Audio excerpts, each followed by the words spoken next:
माँ का लाडला। अरे बबलू बेटा, बड़ी ही मुश्किल से पाल पोस कर तुझे बड़ा किया है।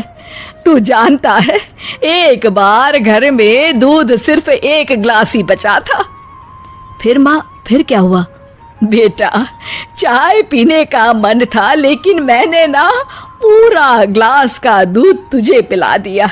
बेटा, खुद 2 साड़ी में पूरा जीवन काट दिया, लेकिन तुझे ब्रांडेड कपड़े ही पहनाए। हाँ माँ, लेकिन तेरे पास तो कई साड़ियां हैं। अभी 2 दिन पहले ही तो तू सव्यसाची की साड़ी लेकर आई है ना। अरे डुप्लीकेट है बेटा, डुप्लीकेट, केवल 80,000 की। मैं दुखारी औरत कहाँ ओरिजिनल सव्यसाची पहन सकती हूँ। बबलू इमोशनल होकर, हाँ माँ, मैं जानता हूँ तूने मेरे लिए बड़े समझौते किए हैं। मैं हमेशा तेरा ख्याल रखूंगा। ये बोलकर बबलू वहां से चला जाता है। वहीं पास के गांव में रश्मि रहा करती थी। रश्मि एक बहुत ही व्यवहार कुशल लड़की थी। ये देख माँ, मैंने ये चादर सिली है और इसमें कढ़ाई की है। ये मैं अपनी होने वाली सास के कमरे में बिछाऊंगी। हाँ बेटा, जरूर। माँ, मेरी शादी जिस भी घर में होगी ना, मैं उस घर को स्वर्ग बना दूंगी। तभी रश्मि का भाई वहां आ जाता है। हाँ, और वहां रहने वालों को स्वर्गवासी। अरे चुप रह, सारा दिन काम काम काम। तुझे फिक्र भी है, तेरी बहन बड़ी हो गई है, उसके लिए कोई लड़का भी देख। अरे वही तो बताने आया हूँ माँ। भाई बबलू की बात माँ से करता है और फिर रश्मि की शादी बबलू से हो जाती है। रश्मि शादी के बाद, माँ जी, मैं आपके पैर में तेल लगा देती हूँ, सारा दिन आप थक जाती होंगी ना। ये बोलकर वो सास के पैर में तेल लगाती है। रश्मि सास का कमरा सजाती, उनके कपड़े ठीक करती और हमेशा हर जगह उनके साथ जाती। लेकिन सास तो सास है। एक दिन रश्मि की माँ उसके ससुराल आती है। अरे रश्मि बेटा, कैसी है तू? बहुत दिन हो गए, तुझे देखा नहीं तो मिलने आ गई। अरे माँ, आप बताया नहीं कि आप आने वाली हो, मैं आपके लिए कुछ अच्छा बनाती। तभी वहां रश्मि की सास आ जाती है। अरे बेटी के घर का तो पानी भी नहीं पिया जाता रश्मि बहू। वो तो बहुत पुरानी बात है माँ जी। माँ तो इतनी दूर से आई हैं, कुछ खाएंगी नहीं तो कैसे होगा। अरे नहीं नहीं रश्मि, कोई बात नहीं, बस तुझसे मिलने और तुझे देखने का मन था, सो चली आई। अच्छा, अब चलती हूँ। रश्मि को सास की बात का काफी बुरा लगता है, लेकिन वो कुछ नहीं कहती। अगले दिन, अरे बबलू, तेरी सास आई थी कल, बेटी के घर आई और वो भी खाली हाथ। मैंने तो खड़े पैर ही वापस करवा दिया।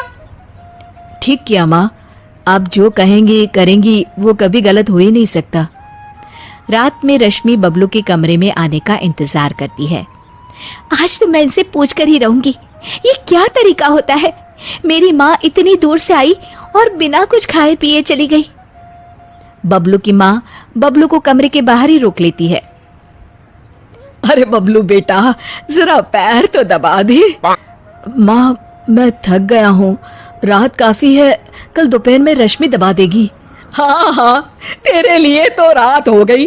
जब तू छोटा था, पूरी रात जगाता था, तब मैं सारी सारी रात तुझे गोद में लेकर बैठी रहती थी। हाँ माँ, ये तो सिर्फ माँ ही कर सकती है। और फिर वो माँ के पास जाता है और उसके पैर दबाने लगता है। पैर दबाते दबाते उसे नींद आ जाती है और वो वहीं माँ के पास सो जाता है। सुबह वो अपने कमरे में जाता है तो रश्मि उससे कहती है, कल आप कमरे में नहीं आए, मुझे आपसे बात करनी थी। हाँ हाँ, करते रहो बात, लेकिन याद है ना आज मेरा ऑफिस भी है। देखिए, कल मेरी माँ आई और। हाँ हाँ रश्मि, छोटी सी बात का बवाल मत बचाओ। तुम्हारी माँ खाली हाथ ही आ गई, ये तो कोई तरीका नहीं होता ना। रश्मि समझ जाती है कि बबलू को उसकी माँ ने अच्छे से कान भरे हैं। वो उस वक्त तो कुछ नहीं कहती, लेकिन ठान लेती है कि वो सासू माँ को सुधार कर ही रहेगी। तो फिर में सास कहती है, अरे खाना खाने का वक्त हो गया है रश्मि, कहाँ हो तुम? माँ जी, हमारे घर में रिवाज है कि जिस दिन ससुराल से बहू की माँ बिना खाए जाए, उसके अगले पूरे 1 हफ्ते ना खाना बनाता है ना कोई खाता है।